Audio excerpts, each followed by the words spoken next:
Assalamualaikum warahmatullahi wabarakatuh. Perkenalkan, kami dari kelompok 10B yang beranggotakan saya sendiri, Elvira Sesi Binelia, dan teman saya, Yesika Tolapide Siregar. Di sini kami akan menyampaikan materi mengenai sistem sensoris dan motoris pada hewan invertebrata. Materi yang pertama yaitu mengenai sistem sensoris. Sistem sensoris merupakan sistem penghantaran rangsangan dari reseptor ke pusat otak. Sistem ini merupakan bagian dari sistem saraf yang menerima rangsangan dari lingkungan internal maupun lingkungan eksternal. Kemudian, sebagian besar reseptor sensoris merupakan neuron atau sel-sel epitel yang terspesialisasi di dalam organ sensoris seperti mata dan juga telinga. Materi yang selanjutnya yaitu mengenai jalur penerimaan stimulus oleh reseptor sensoris. Hewan menerima informasi dari lingkungannya melalui sebuah reseptor, yaitu berupa organ-organ sensoris. Adapun tahapan jalur penerimaan stimulus oleh reseptor sensoris ini terdiri dari 4 tahapan. Yang pertama yaitu tahapan transduksi sensoris, yang merupakan proses pengubahan energi stimulus menjadi perubahan potensial membran sel reseptor, di mana respon pertama sel reseptor terhadap stimulus adalah mengubah permeabilitas membrannya sehingga menghasilkan potensial membran yang bergradasi.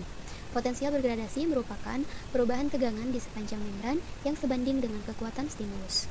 Tahapan yang kedua yaitu amplifikasi, yang merupakan penguatan energi stimulus. Amplifikasi sinyal biasanya terjadi di dalam struktur sensoris suatu organ indera. Sebagai contoh, ketika gelombang suara ditingkatkan 20 kali lebih kuat sebelum mencapai reseptor telinga di bagian dalam. Tahapan yang selanjutnya yaitu transmisi, yang merupakan penghantaran impuls ke sistem saraf pusat pada saat energi stimulus ditransduksikan menjadi potensial reseptor. Sebagai contoh, pada kasus sel rasa sakit, sebenarnya reseptor tersebut merupakan neuron sensoris yang menghantarkan potensial aksi ke sistem saraf pusat. Dan tahapan yang terakhir yaitu integrasi, yang merupakan pengolahan informasi yang dilakukan setelah informasi pertama diterima. Sinyal dari reseptor diintegrasikan melalui sumasi atau penjumlahan potensial yang bergradasi, seperti yang terjadi pada sistem saraf. Kemudian materi yang selanjutnya yaitu tipe-tipe reseptor sensoris.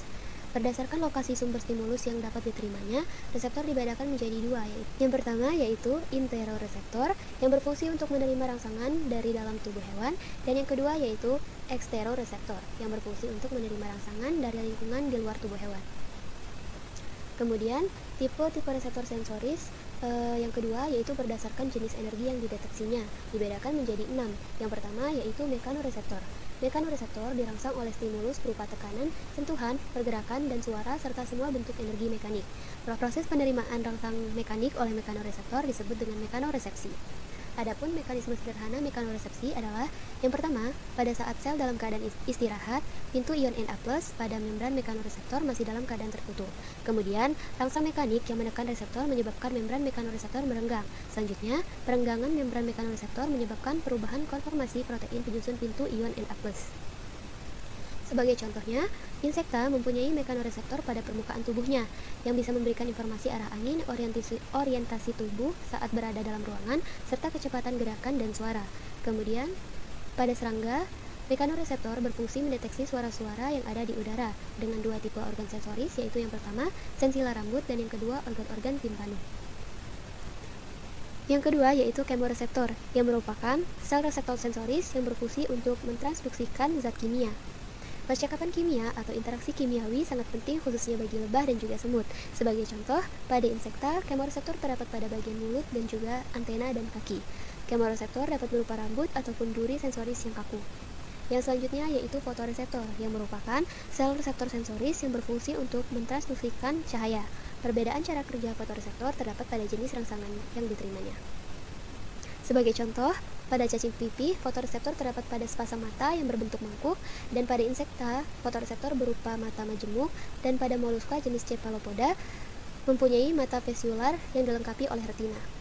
Yang selanjutnya yaitu termoreseptor, yang berfungsi untuk merespon panas atau dingin serta membantu mengatur suhu tubuh. Pada insekta, termoreseptor terdapat pada antena dan juga kaki. Yang selanjutnya yaitu reseptor rasa sakit. Rasa sakit merupakan sensasi yang penting karena stimulus diterjemahkan menjadi reaksi negatif, seperti penarikan diri dari bahaya. Dan yang terakhir yaitu elektroreseptor yang berfungsi untuk mendeteksi berbagai bentuk energi elektromagnetik seperti listrik, magnetik, dan cahaya yang tampak. Sebagai contoh, pada lebah madu memiliki kemampuan berorientasi terhadap medan magnetik bumi yang bermanfaat dalam navigasi yang memungkinkan hewan mengenali sumbu utara-selatan. Ketika terbang dari sarangnya dan menemukan sumber makanan baru, lebah akan menyampaikan informasi tentang arah sumber makanan tersebut kepada lebah lainnya dengan menunjukkan tarian tertentu. dengan membentuk sudut tertentu antara sumber makanan dan juga matahari. Kemudian materi yang selanjutnya yaitu mengenai penginderaan, gravitasi, dan suara pada invertebrata atau yang disebut dengan statokis. Invertebrata menggunakan organ sensorisnya yang disebut dengan statokista yang berguna untuk mengatur keseimbangan tubuhnya dan mengindra gravitasi.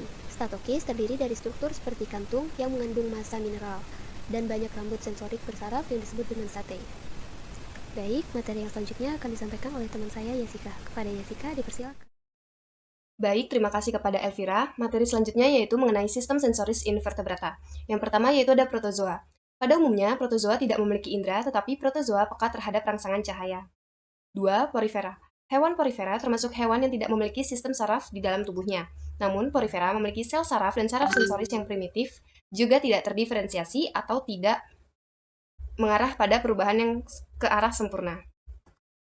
Selanjutnya yaitu echinodermata. Organ-organ sensoris yaitu termasuk 5 tentakel terminal yang tidak berpasangan dan 5 mata yang tidak berpasangan. Di dasar masing-masing tentakel ini terdapat bintik mata yang sensitif terhadap cahaya merah yang terang yang dibentuk dari beberapa oseli.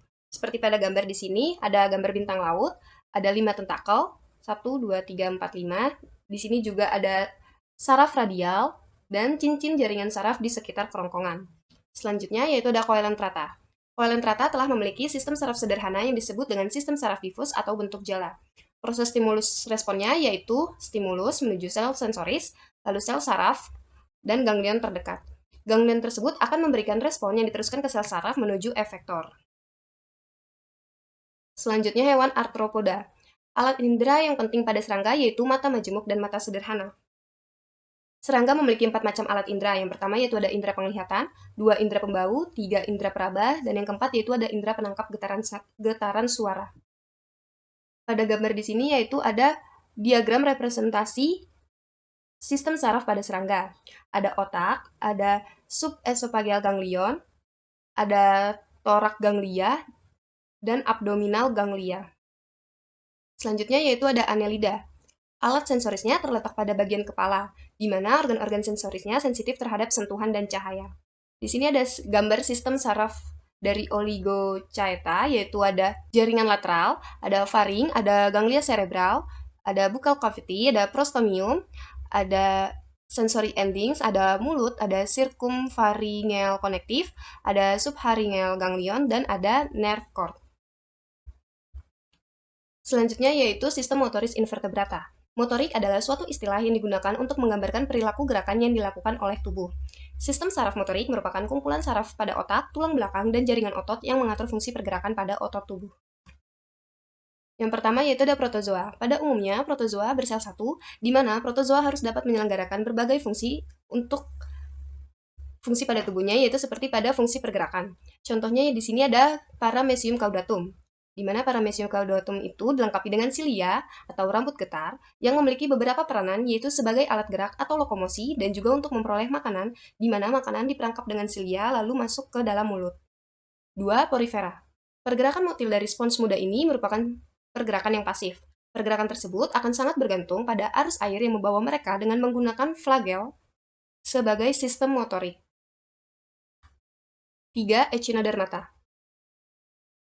Sistem motorik yang terjadi pada bintang laut, Asterias probesi, yaitu adanya cincin saraf yang melingkari bagian oral bercabang-cabang ke arah radial. Cabang-cabang tersebut dinamakan saluran radial. Pada gambar sistem motorik Asterias probesi di sini ada pintu utama, ada stone kanal, kanal radial, kanal lateral, polon vesicle, podia atau saker, ampula, kaki tabung, attachment body, dan ada ring kanal. 4. Coelentrata. Susunan organisasi saraf yang menyerupai jala merupakan contoh sistem saraf yang paling sederhana. Susunan saraf yang terdapat pada bagian atas tubuh ubur-ubur ini berfungsi untuk mengkoordinasi gerakan, yaitu jaringan saraf paling atas. Di sini juga ada jaringan saraf manubrium, jaringan saraf bagian bawah, dan jaringan saraf tentakel. 5. Arthropoda. Arthropoda memiliki sistem saraf berupa tangga tali dan alat peraba yang berupa antena. Ganglia berfungsi sebagai pusat refleks dan pengendalian untuk seluruh kegiatan. Arthropoda memiliki segmen-segmen pada tubuhnya, di mana tiap-tiap segmen belakang ini memiliki banyak ganglion subesofageal yang berada di bawah esofagus, lalu meneruskan saraf-sarafnya pada mandibula, maksila, dan maxillae. Annelida. Organisasi sarafnya yaitu berupa otak dan tali saraf. Sistem saraf annelida ini tersusun atas sebuah otak yang tersusun dari dua lobus dan sepasang tali saraf. Setiap ruas tubuh annelida ini dilengkapi dengan sepasang ganglion yang bekerja sebagai neuron motorik. Ganglion merupakan kumpulan sel saraf yang terdapat di luar susunan saraf pusat. 7. Moluska. Sistem saraf moluska terdiri dari cincin saraf yang mengelilingi esofagus dan serabut saraf lainnya yang menyebar di sekitar daerah cincin tersebut. Aktivitas refleks atau gerakan pada hewan ini dikontrol oleh 4 pasang ganglion, yaitu cerebral, pleural, pedal, dan visceral. Selanjutnya yaitu review artikel. Kelompok kami menemukan artikel yang berjudul Feeding Strategi Drosophila melanogaster terhadap ekstrak Avehoa carambola yang berasal dari Jurnal Pendidikan Matematika dan IPA dengan volume 7 nomor 1 halaman 35 sampai dengan 44 tahun 2016 dengan penulis yaitu Rona Taulasari. Adapun tujuan penelitiannya yaitu untuk mengetahui strategi makan Drosophila melanogaster terhadap ekstrak Avehoa carambola. Pembahasannya yaitu Avehoa carambola ini tergolong ke dalam buah buni yang dindingnya memiliki dua lapisan, yakni lapisan luar yang tipis kaku dan lapisan dalam yang tebal lunak dan berair yang seringkali dimakan oleh manusia dan hewan. Avehoa carambola ini termasuk salah satu jenis buah yang disukai oleh Drosophila melanogaster, di mana saat buah menjelang masak berwarna kuning sehingga dapat menarik perhatian Drosophila melanogaster betina untuk bertelur.